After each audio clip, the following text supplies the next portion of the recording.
morning, everybody.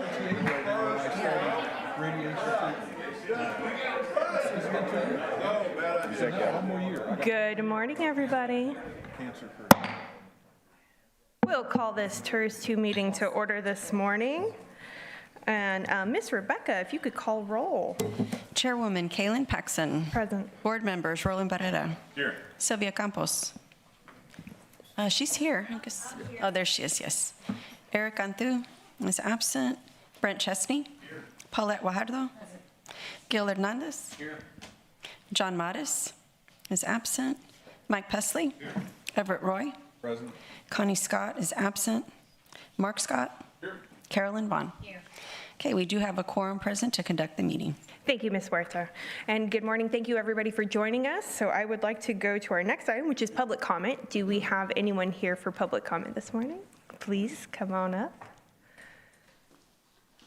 Hello, everyone. Good morning. Good morning. I'm Cheryl Segrist, a resident of the island and a committee member for Island Strategic Action Committee. I'm excited to be here today because of the agenda item we have on here, and I'm here to advocate for a yes vote for the reallocation of funds in the up to about $700,000 for the design and build of a skate park at Billish Park. You've heard me before in council meetings and here advocating for this skate park for our youth, and it's just essential. Their safety, get them off the streets, get them off the business parking lots, get them off the boat ramps. Kids of all ages, they bike to and from and skate to and from school and to home. And this is a great centrally located location, leaving lots of room for the existing soccer fields and sports fields at Billish. And we don't have a whole bunch of people here to make public comment. That's my fault. I said, let's not waste their time. I'll come and speak for everyone because I know time is valuable at all of these meetings now, especially. But get ready, because if y'all pass this,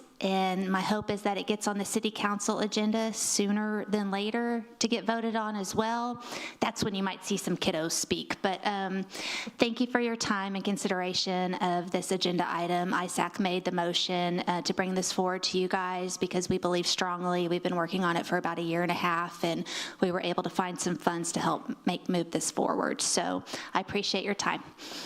Thank you, Ms. Segrist.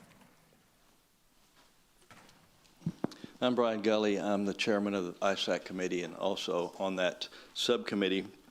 And just to follow up what she said, that this is something we've been working on for a long, long time. It has an incredible amount of support on the island with other families and stuff. And it's good to see it, as I said, hopefully get done before these kids grow up and go to college. And it's moving along pretty fast. And we have a park there, as you well know. It's huge. And there's plenty of room. It's a centrally located park. Where it all happened was we had the money set aside to build 3 paper streets, or 2 paper streets. They're divided into 3 parts. Had $7.2 million, I think, set aside. Well, the estimates came in 7.9 for the first street. So that kind of crashed, and we're going to turn around and review that and meet. Actually, we're meeting today, this afternoon, about supplementing the money we've got to set aside and ask for that to be placed on a bond issue to build those streets in the next bond issue. They will be engineered by the time that happens, so that will be done, and there will be probably $4 or $5 million set aside to add to building those 2 streets. The problem with the island was it was annexed 35 years ago, whenever. It was master planned, and it has a lot of platted lots that don't have any utilities. And this wouldn't happen in the city limits the way they do it, but it happened out there. And so little by little, we're trying to clean that whole mess up so it complies with the city's ordinances. There's large tracts of lots that there's no real way to get utilities to them, and so they can't really develop. So there's a tremendous amount of development that can be going on the island, as you see in Port Aransas, but we have these stumbling blocks that we're trying to get over. So TIRZ is helping a lot, and we appreciate everything we've done. The problem is keeping the development going to keep the money back into TIRZ. So I appreciate your help. Thank you. Thank you, Mr. Gully. Do we have anyone else for public comment? And Ms. Rebecca, have we received any virtual public comment? No, ma'am. Thank you. We'll move on to the next item, and that is the approval of the July 15th minutes. Has everyone had a chance to read over there? Are there any corrections or comments on those? I move for approval. We have a motion and a second on the floor. All in favor, aye. Aye. Any opposed, say no. Motion carries. Our next item this morning is the financial report.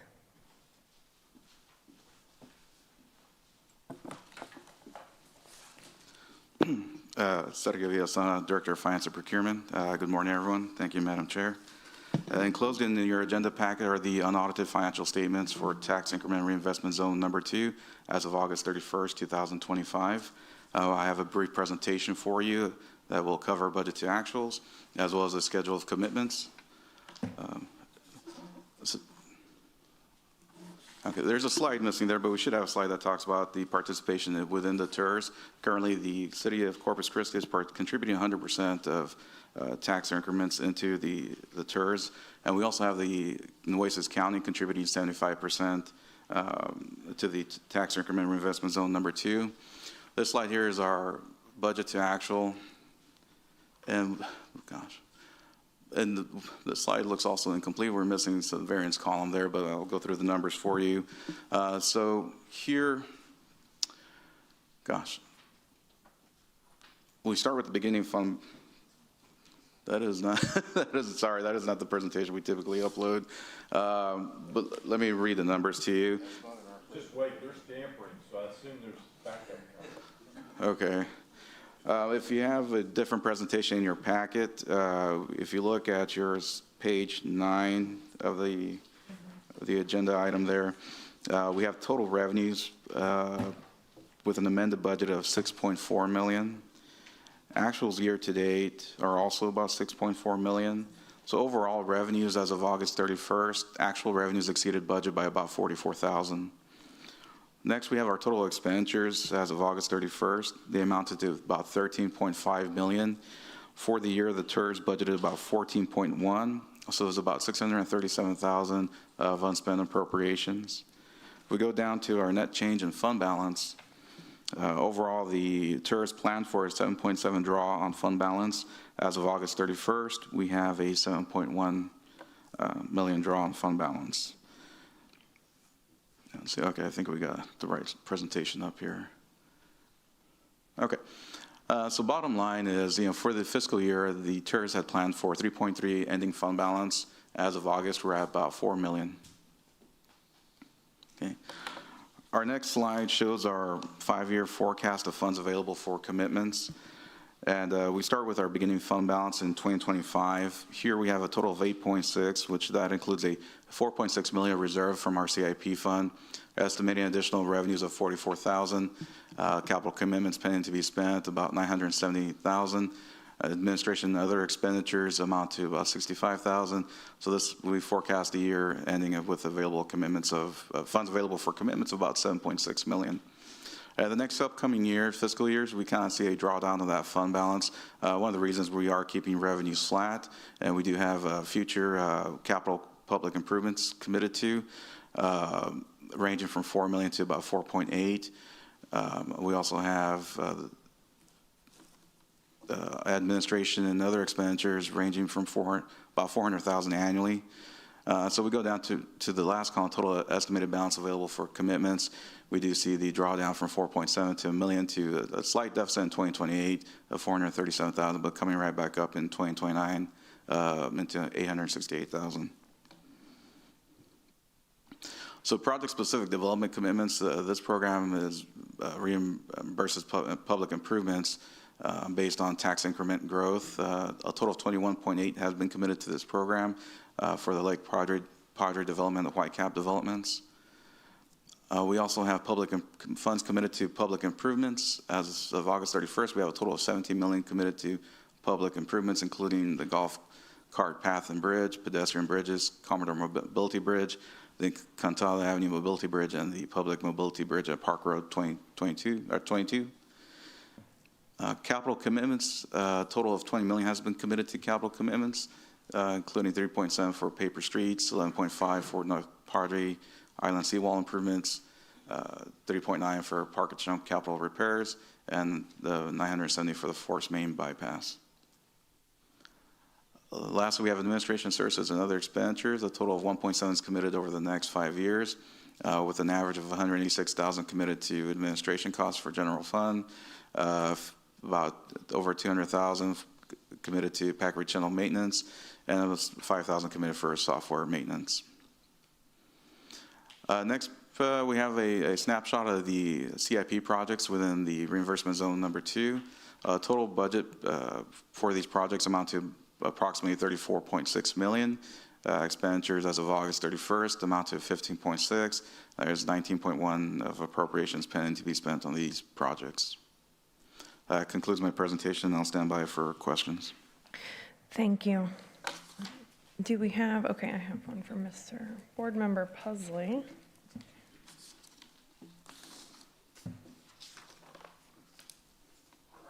Okay, go ahead. Okay. Thank you. So if, I know I asked you about the money for the skate park is going to come out of the Paper Street and Sand Dollar Crown Set budget, is that correct?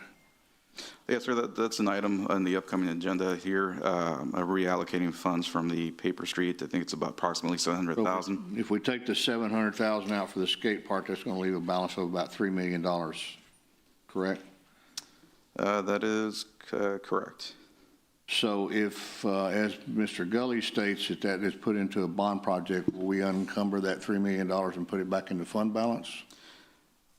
So as of now,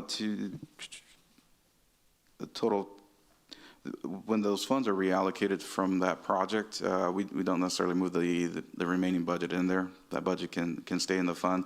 And so those funds are within the TIRZ Capital Improvement Fund. No, I realize that, but, and I guess that's Yeah, Commissioner Pusley, so there's two paper streets. One is Sand Dollar. right.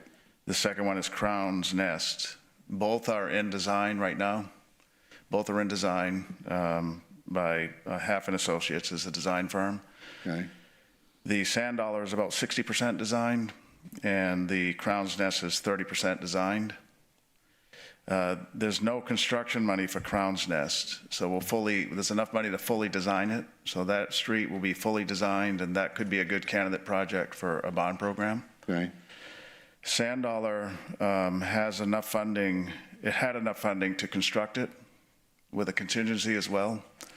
So if we take actually we're going to recommend more. 700 is not enough. We probably need 850,000 for the skate park. Okay. But if we were to take 850,000 away from Sand Dollar, the next progressive step would be to, as we close out this fiscal year, to check balances in existing capital projects that are closing out or other projects. And move funds from there. You're right, and see if there's enough in that annual closeout to backfill the 850,000. Okay. Okay, and if there isn't, then we'll have to come up with alternate next steps to include general fund monies or just a little, it's just a small amount compared to the estimated construction cost of 6.7 million. Okay. You know, so it would, I'm recommending that we try to do the construction, and if there's a delta, maybe figure that out somehow. But now for Sand Dollar and then Crown's Nest, that would be a good candidate for a bond program. Okay. Yes, sir. So are you paying the design fees out of the TIRZ funds? Yes, right. Yeah, the design fees for both Sand Dollar and Crown's Nest right now are programmed and approved in the TIRZ fund. And the construction money for Sand Dollar is in the TIRZ fund. Okay. Yep. So for now, we won't unencumber any of the balanced funds? No, I would just leave them alone for now. If the board decides to do the skate park at 850,000, somewhere between 700 and 850,000, there's still sufficient funds in the Sand Dollar project. However, we would have to backfill, you know, the 850,000 to fully fund that project. It hasn't gone out for bid yet, and so that could be another thing where the bid prices have been coming in favorable. We're having a lot of competition, which is good. Yeah. And so we're coming in below the probable cost estimate and saving money in a lot of our capital projects. That could happen in this project. But if it doesn't, then as we close out this calendar year and fiscal year, the savings as we close out projects could be redirected to this project as option number one. to fully construct it. Option number 2 is look for additional funding some other way through the budget process, or fund the entire project in the bond program, a bond program, or fund the delta in a bond program. Yeah. Yeah, well, that's good, because I know those streets have been a priority for the Right. area for a long time. Yeah, the ISACs had them as a priority in many of their conversations. Okay. Okay, very good. Thank you. Thank you, Board Member. Peter, I know that, that we had several conversations about potentially having some cost savings on this project if we're able to reutilize some designs that we had previously, I think for West Guth Skate Park. Is that still factual? Are we still able to kind of take a bulk of those designs and customize them to this specific project to save? We wouldn't recommend that for our GEO bond program because there's still projects to be awarded for construction contracts. For the skate park portion? Yeah, even that. So in the parks proposition, we want to make sure every project can be done. And so generally, we don't reprogram money in a bond program unless all the projects are at least in construction. However, for Sand Dollar and Crown's Nest, there probably will be savings in their design budgets. Right, they had pretty sufficient amount of monies in the design, and so those savings can be used towards the construction. Yeah, for either the skate park at the island or the Crown's, the Sand Dollar Street. Yeah. So this 700, that would cover the design, hopefully, of the. That would cover Jeff Edmonds is here, but the design and construction is what we're thinking. Are we thinking it'll cover both? Yeah. That was kind of. Yeah, I guess the ISAC used the West Guth for design and construction. Right, if we could repurpose those. Yeah, but time has, time increases cost, and the conditions may be different on the island. Certainly. In terms of, a base layer, but Jeff Edmonds is recommending somewhere between 800 and 850,000. Yeah, I'd recommend using 850 for an all-in. Right. That'd be all in, that's design, construction, and to have Jeff's team project manage it and oversee construction. Okay. Yeah. And I know it's important if we are going to take a lot of this design from the West Guth to consider Right. keeping that, I don't know the proper terminology, basically the skate park for the youngest kids. I know we kind of took that out of the design for West Guth, but to keep something like that in this one. Right. But I was present in the ISAC meeting. I think that the 700 figure came from, this was our best guess estimate. Right. And so this is a newer, more accurate number. This is a number from an engineer of record, Jeff Edmonds, so I would recommend his number. And we'll know, once we design it, then we'll get a probable cost estimate. Right now, Jeff is estimating about 850 using the West Guth plus inflation, plus different conditions on the island. So if we were to approve the 850 rather than the 7 today, it would be basically the same. And if there was any savings on that, if it came closer to the 700, it would just go back towards the construction of that. Correct, of the street. Okay. And between now and December, January, we'll look to, and the Sand Dollar Street's only 60% designed Yeah. anyway, so it's not going out for construction anytime soon. So we would look for savings in Sand Dollar and Crown's Nest design, and then we would look for savings in closeout projects as we close out the fiscal year and the calendar year. Okay, thank you for that clarification. Board Member Vaughn. So you're not talking about repurposing money that was saved from Guth Park to this project, are you? No, we're not recommending Okay, that. all right. I just wanted to make sure because that's not fair.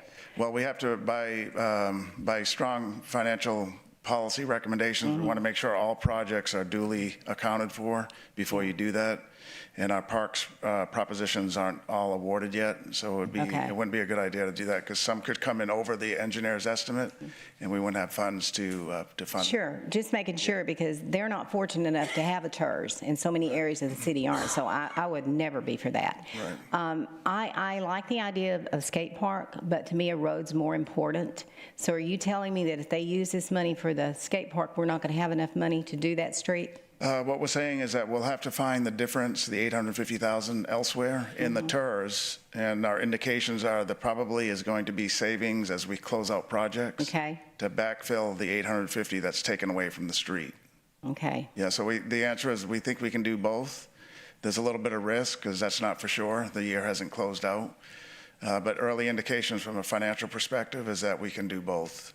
So should we wait and see if we can do both? Because to me, a street is more, I like the idea of the skate park. That's a want, it's not a need, not right now. So to me, people want good streets. That's what we get all the time. We're getting hammered on that. So that's just my opinion. I know they're not gonna like to hear that from me, but I'm honest. Yeah. I just think the streets is the priority, and we've got to start looking at what the priorities are. Yeah, that would be definitely a less risky option. Yes. Right. And to wait and see if we have the money. It's not something that we have to vote on and have to do it right now. That's just my opinion. Well, I think I believe what we're saying is we're not at the point where we'd go out to construction anyway. We're only at 60% design. And so what the thought process, or as it was explained to me, was we are in a holding pattern anyway to go into the construction. And so that's where that, let me see if I can put you back over there. That's where that recommendation was, that we could take a portion of that funds now and allow TIRZ to continue to refill or take those savings from the other projects, because the reality is this has been asked for so many times, or for so long without any action. And then it was important to us as a TIRZ board that we go back to ISAC and say, these paper streets were really a project that you identified as your top priority. So if now the request is to take a portion of that for the skate park and do that now, that's where we have that resolution from ISAC, because this street, they haven't even begun development on it yet, near it, that big project. And I get that, but it's 60% complete. So if you go taking the money and use it for the skate park, you don't have that money. That's all I'm saying. Yeah. And my point is, wait and see if you have the money. I mean, they're not going to go build a skate park tomorrow. I know that's not popular, guys, on the island for me to say that, but I just think the priority for us is streets. I mean, that is an express priority of the council, so. Okay, we'll go to Board Member Guajardo. Yeah, thank you. So Peter, I think it's important to note, because I've heard many times now, the bond, you can only put so many things on a bond. So it is a good. Yeah, that's a good point. In Because- fact, we're beginning to develop the 2026 bond program, and there's not a whole lot of financial capacity, so. Right, and so I think that's very important that we stop saying this is a good project for the bond. Everything's a good project for a bond, and everybody wants everything in a bond. This particular project, like, I support skate parks. We've done them, one other one, right, in the West Guth Park. Yeah. But I agree with the councilwoman. I think there has to be we can't be robbing from Peter to pay Paul and hoping then the street gets put on this bond and everything, it seems like it's going to be a catch-all, and it's not. And so I think the other thing I'd also want to mention is the projects, when they come in under probable cost, we need to see and know how much, maybe, I don't know how you do it, maybe last year, what are all the projects, what are all the costs, the total costs of projects that came in under? So we know what monies are available to go here and there, because we really don't know that.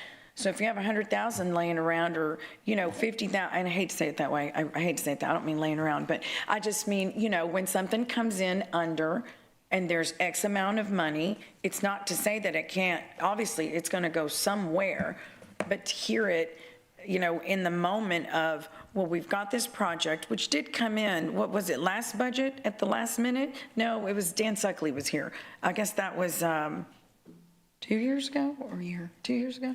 No, because it's only been a year, I guess the year and a half, which is when this project came in. Right. Remember, it was kind of last minute in that budget process. But regardless, I just think that it's, everybody's wants and of course needs are important, but there has to be a plan for them. And so I'm not saying that what we're all talking about in terms of putting money here and there and wherever, but if there's no secure funding for the streets, that's not a good plan. We need to have, and it can't just be, well, we'll just put it on the bond along with everything else that, we think is going to go on this bond that has limited capacity. So I would just say, let's look at that and also look at, when these projects all come in and we push them forward, how much money is left in the engineering department on all those projects? Yeah. That maybe came in under, and I know they go to other projects, and that's okay, but we should probably know that, be great, in general, not necessarily just TIRZ. Yeah, right. So we have now in the past, I think, 3 years, done an annual reconciliation and closeout of all capital projects. The city didn't used to do that, and we report to council what the savings are and how that money is recommended to be used. So we'll do that in the January, February timeframe coming up. And then just a comment, we'll show some maps, I think, later, but the 2 paper streets are just that. They're in areas where there's no housing, no commercial development. It's raw, undeveloped land. And making decisions is tough when there's a lot of wants and needs. And so we know the skate park is wanted today. There's a lot of children here, there's parents that have come here.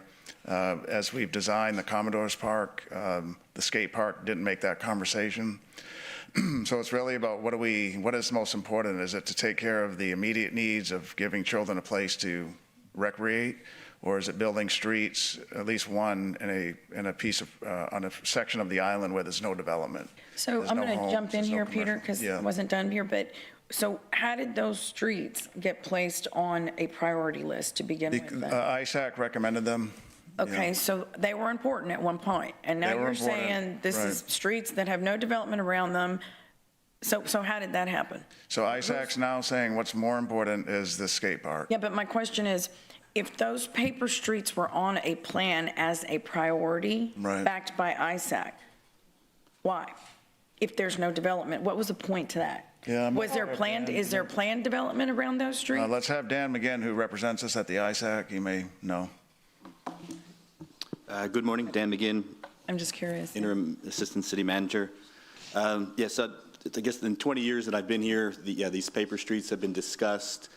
I think there's segments of course, the Sand Dollar, the northern one of the 2 projects that we're talking about, that kind of provides an alternate relief from 361 over to Park Road 22, provides good access to, those businesses will also be able to tie into the back. In fact, Pelican, the shopping center that the Pelican is at, a lot of the golf carts do use that, so that would provide an alternate means. I also have worked with that property owner, which would be directly on Packery Channel. So maybe there's, we do the street, and then maybe there's some opportunity for investment on some of that vacant land that would now tie into that Sand Dollar Street. So I'd say the Sand Dollar is definitely the more critical. And it's not only vehicle access, it's, biking and, pedestrian movement. The Crow's Nest to the south, which would tie into Whitecap, I think that one, as we look closer at it, we probably will need to do it in phases. I think there's more critical sections of that entire segment. The one being Whitecap to where Dollar General built a street. I think that would be your number 1 segment to do. And so, yeah, they have been identified over the years as roads to do. I wasn't involved with the discussions as how now this skate park is kind of ranked above that, but I do know that it has been discussed for some time now. Okay, I'm sorry, I know we're not, am I on? I know we're not on the actual item, and we've probably need to finish our financial and then move on. I didn't realize that, but thank you. Dan, thank you for your explanation. Yeah, I know that we have several other comments, but if they're relating to the financial section, let's keep those. If not, we can have, the skate park is the next item. If I can provide council with some additional financial information. So what's enclosed in your packet are the August financial statements. In September, we did receive a payment from FEMA for about $1.2 million. Jeff will talk about more of the FEMA project here for the Packery Channel further in the agenda items. So there's unbudgeted revenue of about 1.2 to make the fund whole. There's also going to be some savings in the Packery Channel construction, the project budget itself. That one we're still trying to close out invoices as well as reconcile that project. But as far as funding, there is at least 1.2 million to make the $700,000 whole.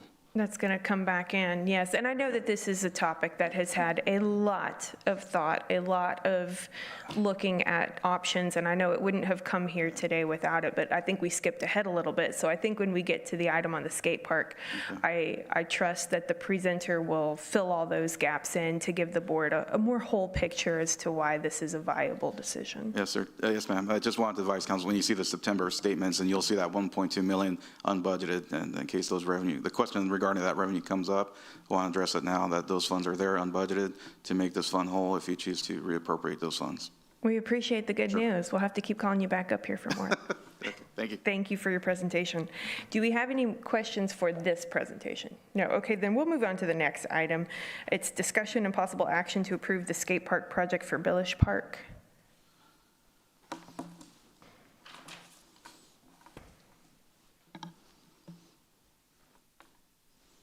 Good morning, Daniel McGinn, Interim Assistant City Manager, and also new Director over the Economic Development Department, so I will be assisting the TIRZ boards moving forward.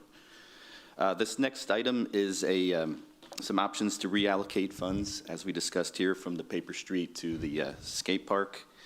This item was requested by several board members, along with the ISAC, making a recommendation to do this as well. So a lot of this we've kind of already covered here in the last 10 minutes, but the Sand Dollar project is shown here on the map. It connects from Vertimar down to Highway 361 there to the south. You have, comes out, there's a burger company restaurant right where it comes out at 361. And then Vertimar is a more residential area to the north. So that project is estimated in our early cost estimates at $6.6 million. And so that includes all of the design, engineering, admin costs, and construction. And so what was being proposed was to move $700,000 from that project towards the skate park. But as we've discussed, we probably at this, this was published last week, we've met several times internally, and so we would be recommending that $850,000 number. And then, as discussed, we've also looked at some other options to backfill and still do that skate park, but we have to kind of do some closeout procedures before that could occur. Again, just a little bit about the skate park. It is proposed at Billish Park, a very central location on the island. Lots of the population's kind of actually, I think, a perfect location for something like this. Funding source, again, from the Sand Dollar project. Creates a community amenity that we've heard about over the last year and a half. And it really, complements this park well. It has a lot of other activities that go on here. It's a very large site, so plenty of space to accommodate a skate park.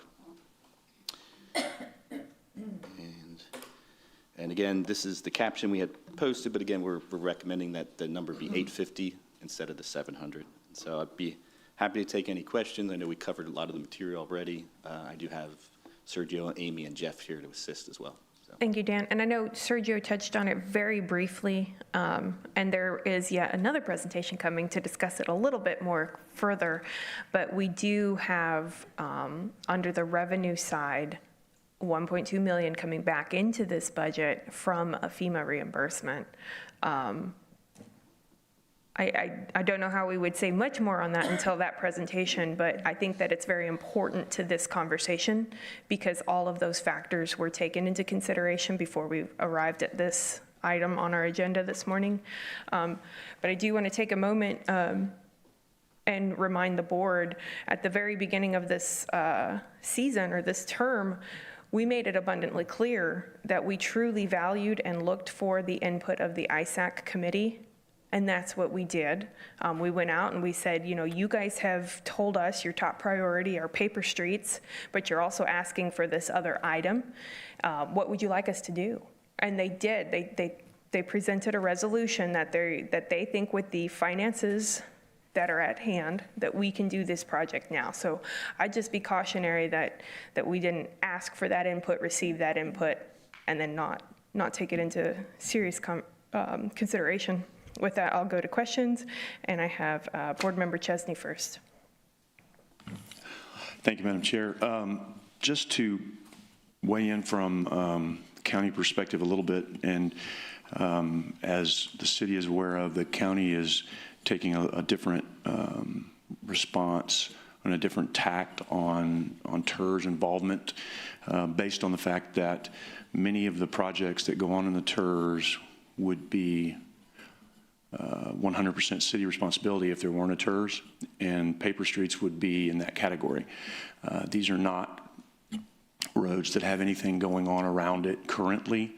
I certainly am one that values ISAC's recommendation. I'm not advocating to undo something that's already been done, but I'm certainly saying that going forward, I hope ISAC will take note of this as well, that the county has a hard time continuing to pay for things that would not be responsibility of the county.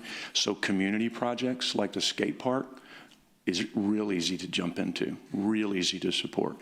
It was an idea that I put forward because of Jay Gardner's actually conversation that we had on Dale Rankin's radio show one morning, talking about the opportunity to repurpose these funds and to help provide an immediate, as Peter said, need on that community, which is this skate park.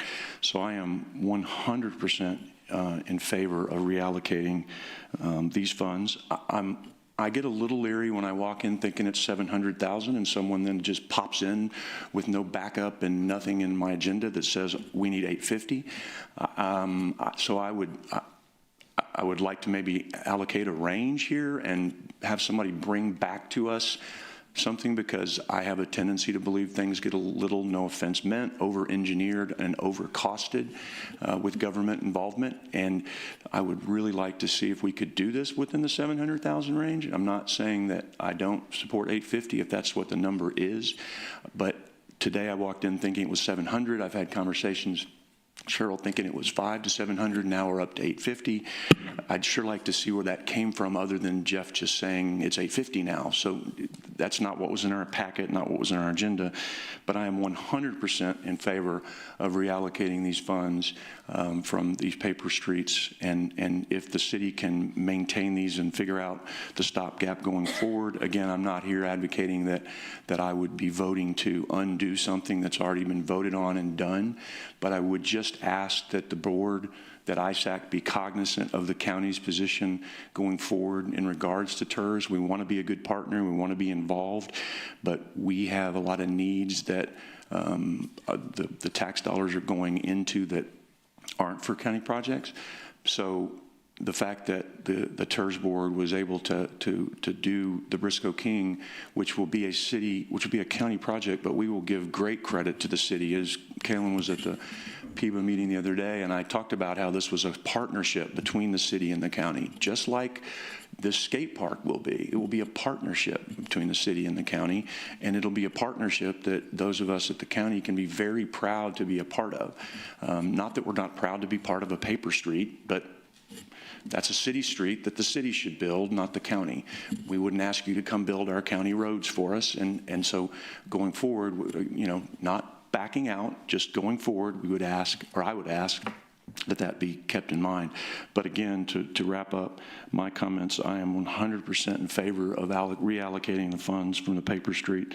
I think this is going to be a win-win-win for the citizens of the island. It's a great project that I can go back to the Commissioner's Court with great confidence and say, wow, this is something that county money has helped pay for, and we're very proud to do that. So I would strongly recommend we support this motion today, and hope the City Council will put it on very soon to vote on, because this is something we can get done quickly. We can get done and have it on where these kids, and there are hundreds and hundreds and hundreds of kids on this island that will use this immediately, that won't be using paper streets ever, maybe. So I think the ISAC has done what we've asked them to do.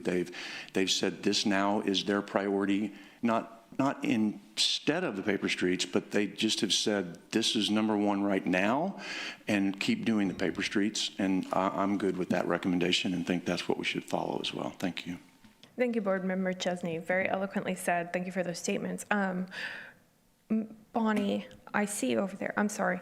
When we were in the last ISAC meeting, One of the things Board Member Chesney brought up was the delta between 700 and 850. I believe that number, the 850, had been in discussion as this was a possible number, but at the time, there was some thought that we could repurpose the drawings from West Guth, and that could present some savings. And so I think that's where that 700 came from, if I'm not mistaken. But 850 kind of floated around as a possibility, and perhaps that's become more firm. Would you say that's accurate? I was not at that particular. No, sure. So I don't know where it came from. I just had seen the 700. I have not heard the 850 from anyone until someone walked up to the podium. I just hope to validate it a little, that's all.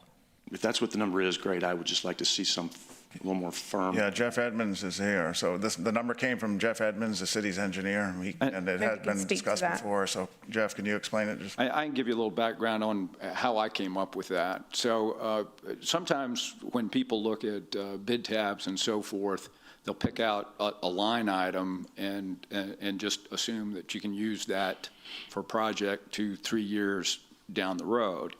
And what a lot of times they don't realize is there's other related pay items that are also associated with that. So I think the 700,000, my guess would be it came from the West Guth, and there was a pay item for the skate park. But there's also things like mobilization, bonds and insurance, and other things that are related to that item that you've also got to include. I don't think they included that. And of course, you've got soft costs for design and for the reimbursements. And so I think 850 is a little bit safer figure to work with all in, because at the end of the day, you don't want to come up with bids that you can't award a contract for. Perfect. We'll just try to keep it under 700. Thank you. Our next question, if you were done, Commissioner Chesney? Yes, ma'am. Thank you. From Board Member Campos. Thank you, Chairwoman. Okay, so tax increment reinvestment zone number 2. Okay, again, my district doesn't have one, so I'm trying to wrap my head around this, because as much as I want to, and I like to, and I was prepared to support this, I have to think too, because if this is seen as economic development, a skate park, could that also, because I've asked before for half courts, throughout my district and District 2. Would that be considered economic development? I mean, if it is, I'm willing, I'm open. I mean, if we can do it, great, because there's funds in Type B as well. Maybe not, we don't have a reinvestment zone, but I'm just trying to wrap my head around this. Can we substitute the street with a skate park? Yes, it's legal. It's legal. Amenities are covered, can be covered by the TIRZ dollars.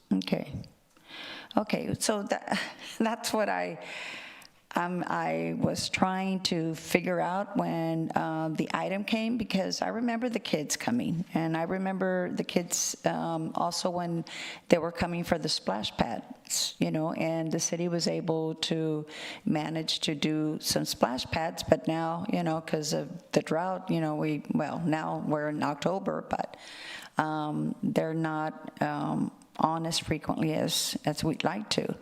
But again, I just wanted to ask that question, that this project would fall in line with a economic development. So I just want to remember that, so that when I come asking the council for half courts in District 2, that also will be considered, I guess, economic development. Would that be correct? Yeah, Councilwoman, so I don't have it in front of me, but working with the attorney here to my left, the TIRZ business, the TIRZ project and finance plan includes quality of life amenities. Yeah. And it includes economic development, and it includes infrastructure. So the skate park would fall under quality of life amenity, not economic development. And so recall when we do these TIRZs, there's Okay, so then would half courts be then considered quality Yeah, I believe so. Okay. Yeah, more so than economic development. All right. Okay. Right. Just, again, I wanted clarification on that. And again, you know, I do believe in quality of life. I do believe that, you know, there's a reason why people want to live out in the, you know, in the island or wherever you're at, is you want to have amenities. You know, that's what tax dollars are for, so that it can't be for public use. So yes, I will be supporting this, but I wanted to also make a plea and make a case for things that have been left out of District 2 because we do not have a TIRZ. Okay, thank you. Thank you, Board Member. Board Member Scott. Yeah, I'm in on the skate park. So when people, gosh, I should know this. I hate it when I do this. So generally when the developer comes in and wants to build a development and there's a street in the master plan, do they participate in the building of that street? Yeah, if the street's within their property, they do contribute. We do, if it's oversized, the city has. Right, we do the oversizing, right? Yeah, that delta. So if there was a project that came to us to develop in that area, the natural assumption would be that they would pay one side of that paper street, they pay for half of it, or if they own property on both, they would pay both of it, both sides? Yeah, it's kind of a negotiation. There's some things in UDC that give some guidance, but yeah, when it's a peripheral street and the street is not there, there is a bit of a negotiation that occurs with the All right, okay. I like street. I think I'd wait till development came along and use our participation in that street to incent the development, which is kind of what a lot of that TIRZ money is designed to do, you know, so, you know, and I think that property is immensely developable. You know, I think that's a unique piece of property that I would like us to help get developed and add tax value to the island, i.e. the city. And I could see us at that point going, all right, whoa, wow, we really like this. What can we do to help? Ooh, you got a street running through there. Well, actually, we've already kind of got it designed, and we'd like to help pay for it to help incentivize that development. That would be my thought on when's the right time to build the street. But I'm in for the skate park. Okay, thank you. Board Member Vaughn.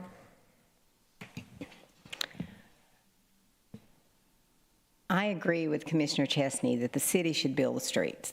Totally. But here's where my problem is. You had a good question, Mayor. What happened? So ISAC wanted those two streets, am I right?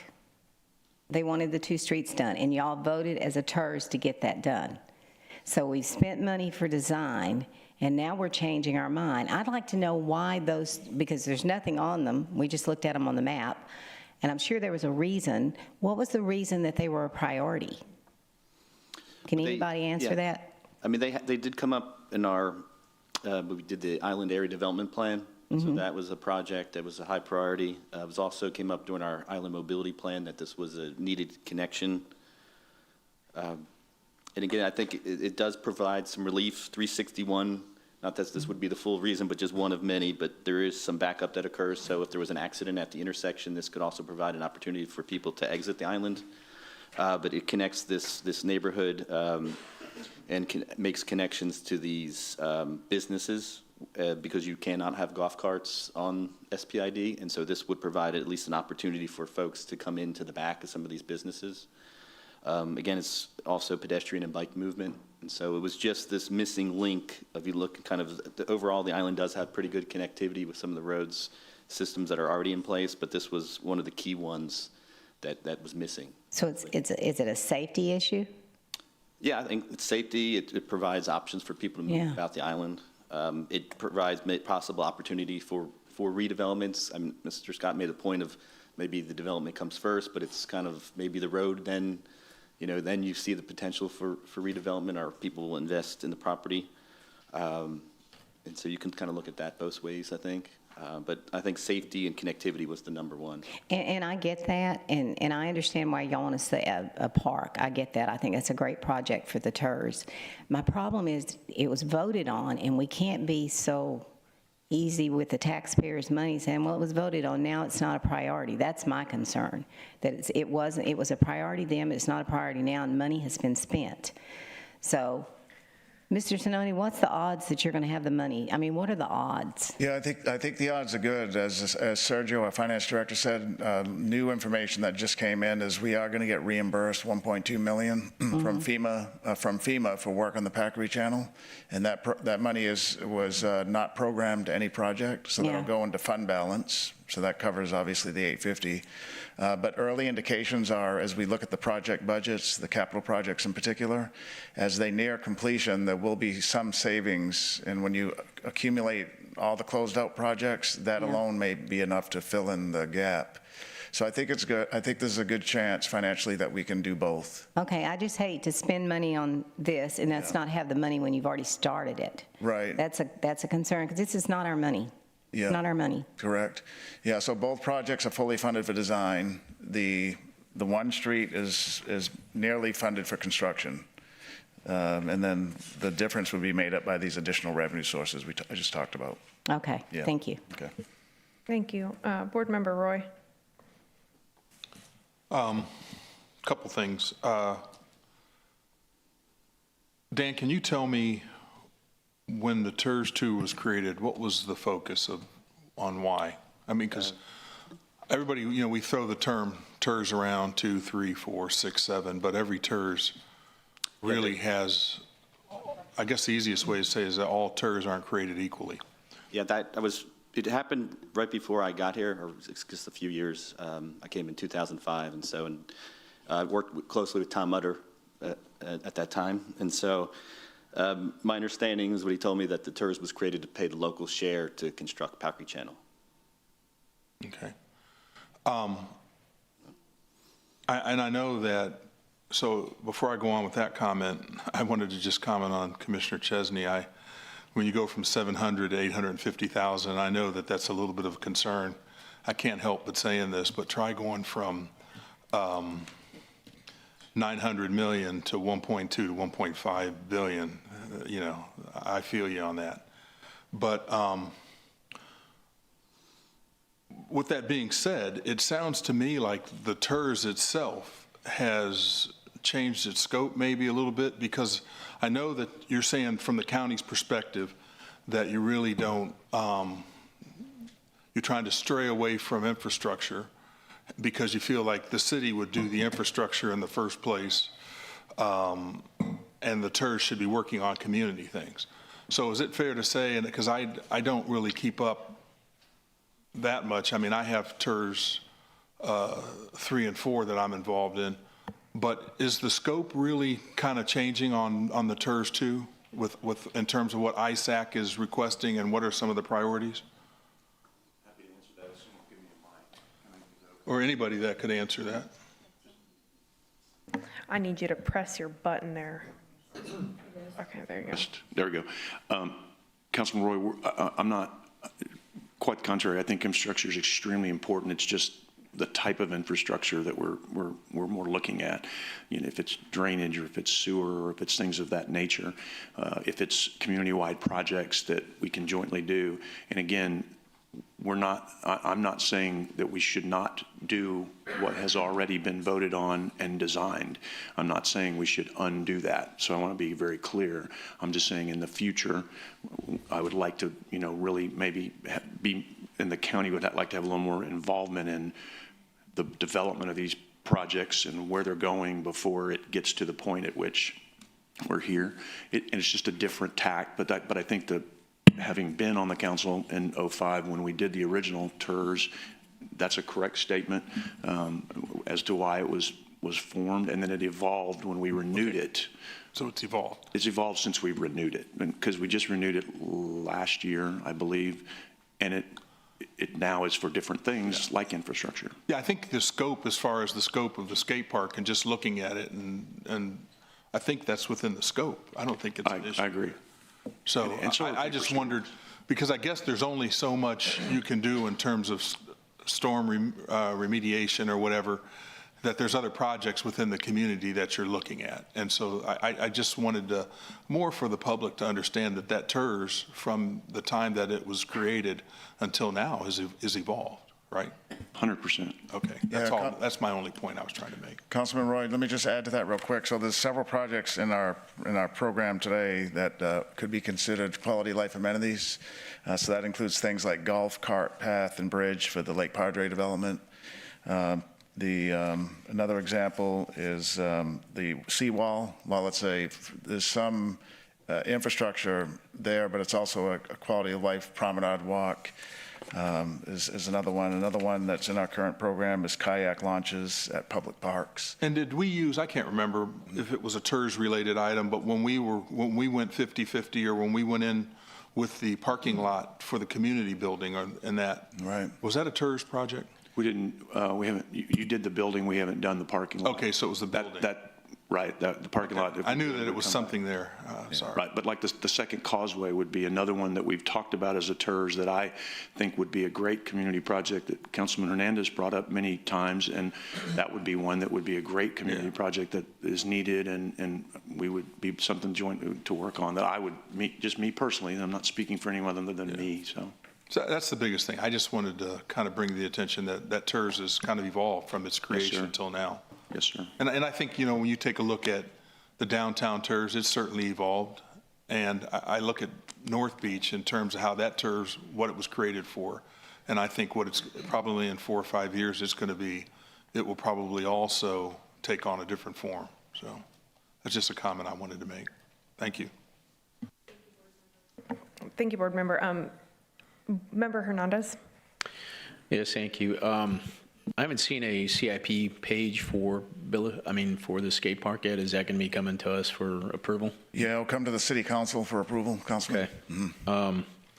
Now the agenda item says 700,000. So right. if you go to the recommended 850, it would have to be an amendment to this, right? Correct. Okay.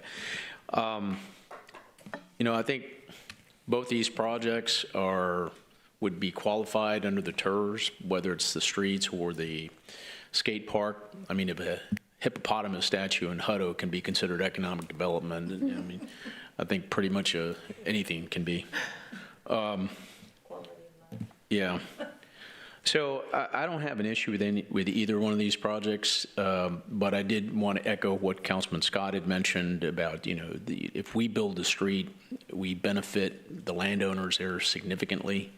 And that would help in the ad valorem taxes for both us and the county in terms of the value of those properties once you build the street.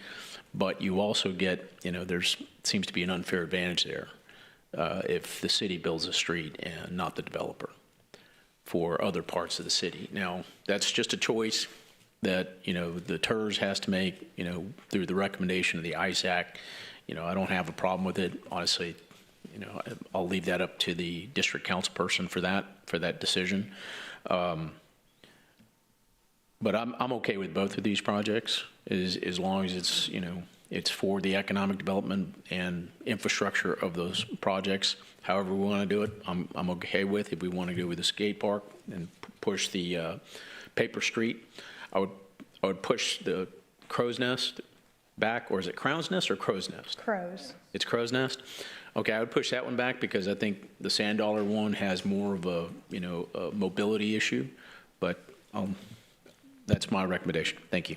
And just wanted to make one point on the paper streets I failed to mention. So it's just in my experience with dealing with them here and in Flower Bluff, where we have probably 5 or 6 of them, is the difficulty in getting the landowners to do it is you just have too many.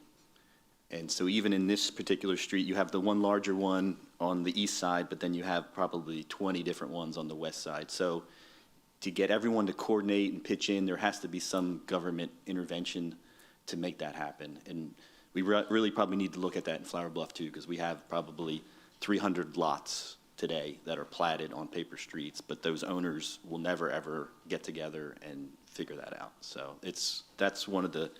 that's why you see these paper street areas that just can't develop, because the coordination that it takes to make that happen. So. Good insight. Thank you, Dan. Member Guajardo? Yes, thank you. Just quickly, and I know we need to move on.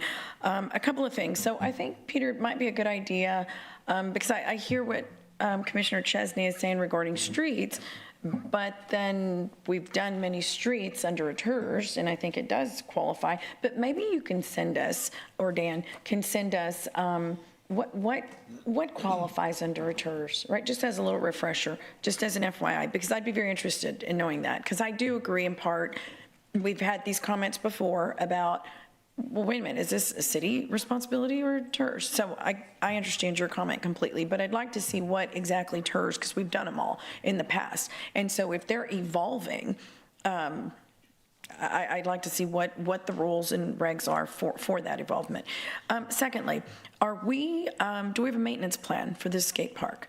And I would imagine, is the TIRZ paying for the maintenance of the park, or how is that going to work? I don't know if we've fleshed that out, but probably the general fund parks budget.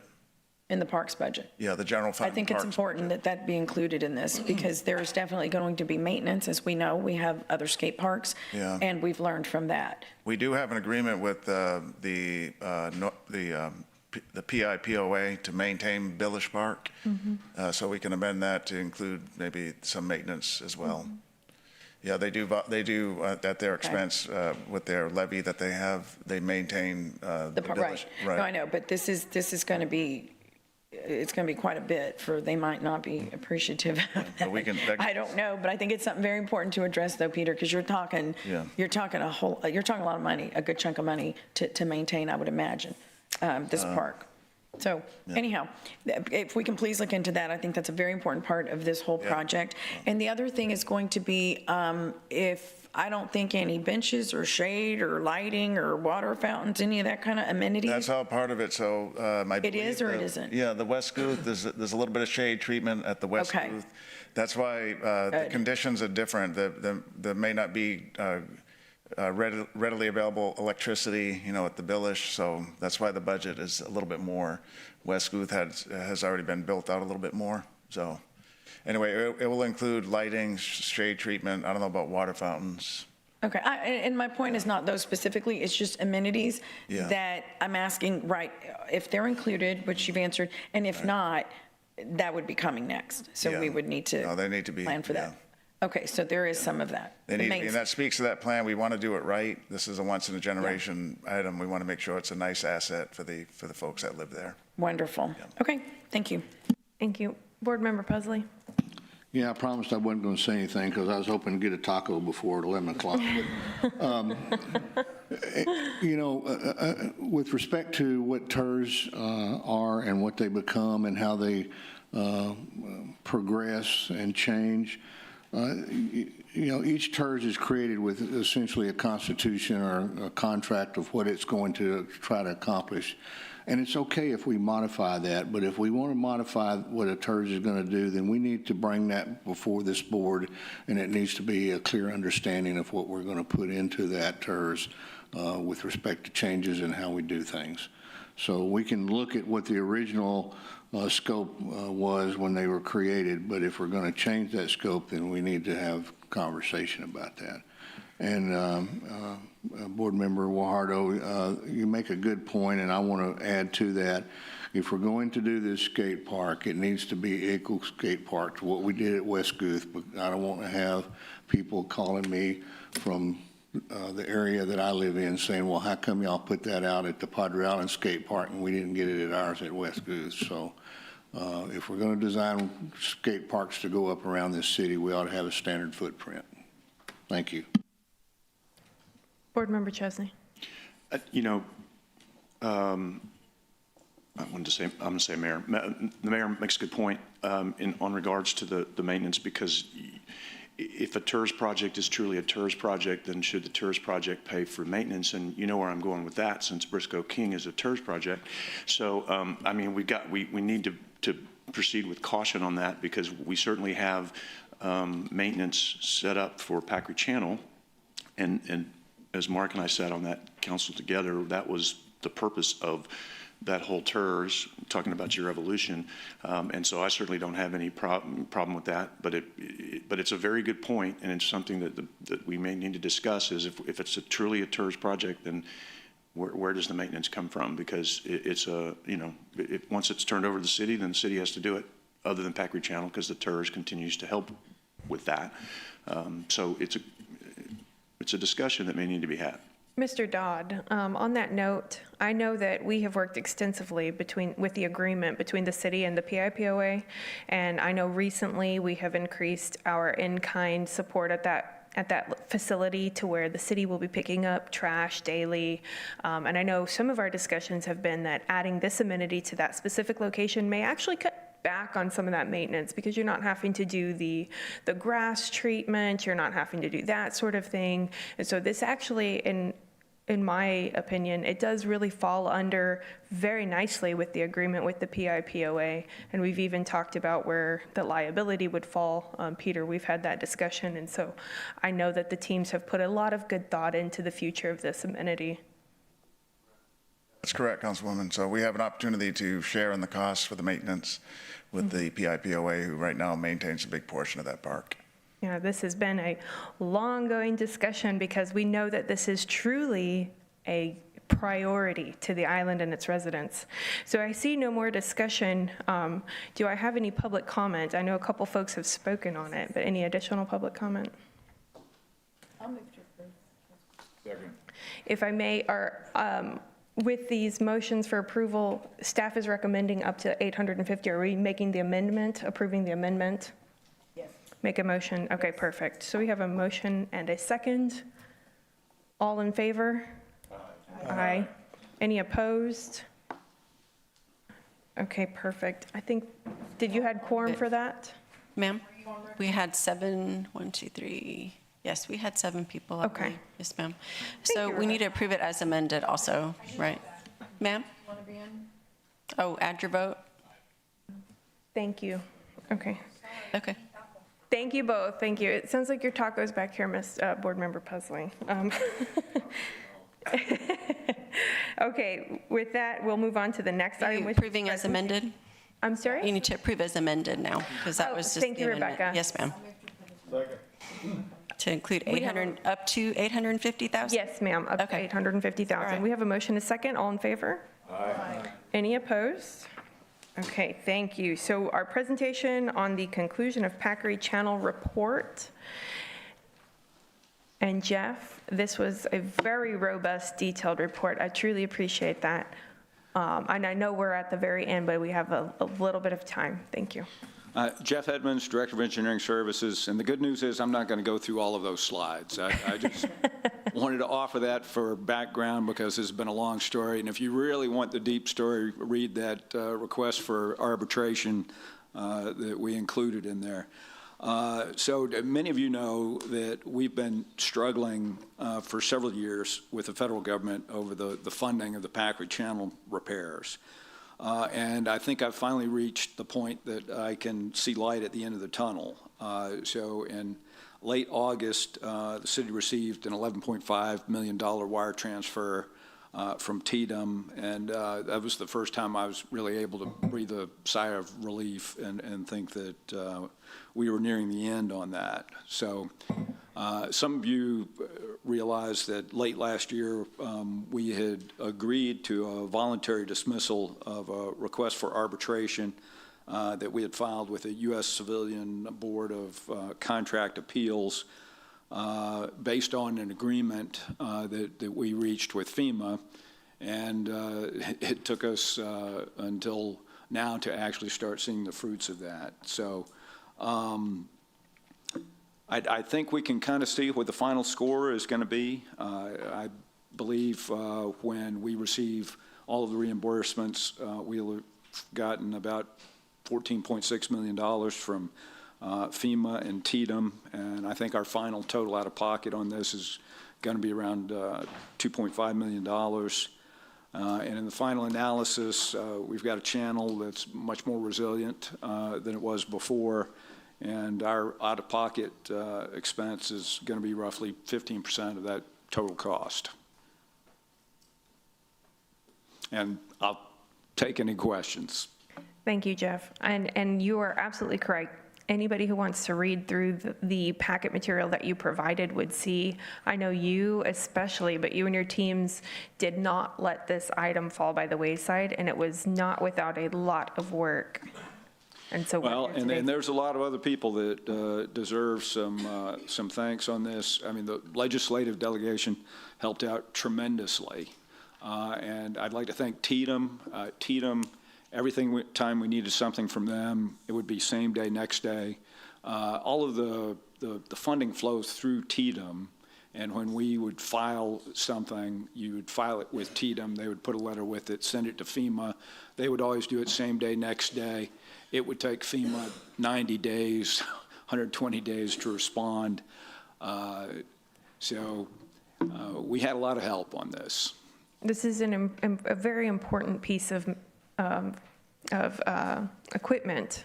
And without that hard work, this would have been incredibly costly for us to have fixed on our own. And not only was that successfully navigated on the team's part, but it also stands today as a beautiful testament of the partnerships that we've built and maintained with all of our other agency partners. And you guys have carried that beautifully, so thank you for that work. Do I have any comments or questions from the board? Well, I think that's everything. We'll call this meeting adjourned. Thank you. Thank you.